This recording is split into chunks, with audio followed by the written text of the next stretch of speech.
जय गुरुदेव। टल गया विपदा का बहुत भारी ग्रह। लीला जय गुरुदेव की। बात 90 के दशक की है। उत्तर प्रदेश के विभिन्न जिलों में सत्संग का कार्यक्रम करते हुए मैं अपने गृह जनपद सुल्तानपुर उत्तर प्रदेश में रुका था।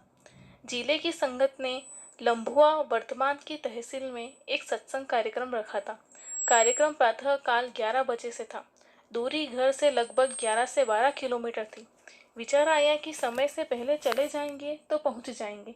किसी साधन से जाने की तैयारी कर रहे थे, तभी हमारे गांव के एक सत्संगी, जो गांव के रिश्ते से हमारे भतीजे लगते थे, नाम था उनका बब्बन, हमारे घर आए और कहा हम भी सत्संग में चल रहे हैं। बजाय किसी अन्य सवारी के हमारी मोटरसाइकिल से चले चलिए, हमें भी सत्संग में जाना है। मैंने उनके आग्रह को मान लिया। दोनों लोग तैयार होकर मोटरसाइकिल से सत्संग के लिए चल पड़े। आपस में बातचीत करते सत्संग में पहुंचने के निशाने पर आगे बढ़े जा रहे थे। हम और बब्बन चांदा की तरफ से लम्बुआ आ रहे थे। बाजार के पूरब एक राम दरबार मंदिर पड़ता है। उसी मंदिर के पास पहुंचने वाले थे। बब्बन मोटरसाइकिल चला रहे थे, मैं पीछे बैठा हुआ था। तभी एकाएक ठीक हमारे सामने से एक तेज रफ्तार टेम्पो हमारी तरफ बेतहासा बढ़ा आ रहा था। मेरी मोटरसाइकिल के ड्राइवर से बहुत बचाव किया, लेकिन सामने वाले टेम्पो ड्राइवर की मंशा समझ में नहीं आ रही थी। उसने एकाएक स्टीयरिंग हमारी दाहिनी तरफ मोड़ दी, जैसे वह दुर्घटना कराने के लिए कहीं से प्रेरित हो। हमारी सवारी भी उस समय 60 से 70 किलोमीटर प्रति घंटा की रफ्तार से चल रही थी। इतनी गति के कारण नियंत्रण करना बहुत मुश्किल था, और वह भी तब जब कोई अचानक आगे आ जाए, तब और कठिन हो जाता है। हमारी मोटरसाइकिल के ड्राइवर के पास कोई विकल्प ही नहीं बचा था। सीधे सामने से टेम्पो से भिड़ंत हो गई। दुर्घटना इतनी भीषण थी कि आज भी वह दृश्य याद आने पर रूह कांप जाती है। सीधे टकराने पर मोटरसाइकिल टूट गई। हम दोनों लोग उछलकर टेम्पो के शीशे से जा टकराए। टेम्पो का शीशा टूटकर चूर चूर हो गया।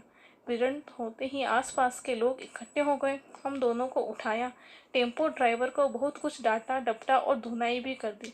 उसी समय मानवोचित मदद करके स्थानीय संभ्रांत लोगों ने टेम्पो पर बैठाकर एक प्राइवेट चिकित्सालय के पास ले गए।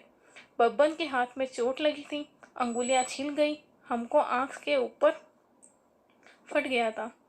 पट्टी पुट्टी करके प्राथमिक चिकित्सालय के बाद छुट्टी मिल गई।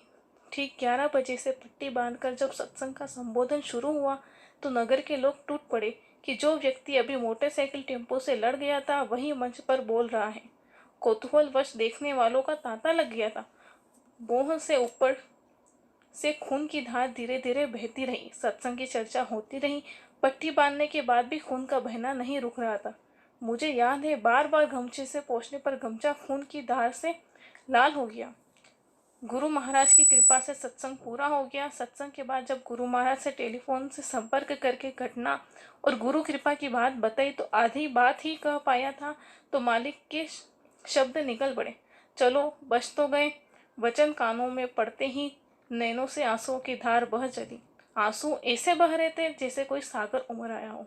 बहुत देर तक धारा अनवरत बहती रही। गुरु की रक्षा का एक और प्रमाण घटित हो चुका था। यह पंक्तियां बरबस मुंह से निकल पड़ी। टल गया विपदा का बहुत बड़ा ग्रह, बन गया सहारा मेरे गुरु का अनुग्रह। जय गुरुदेव।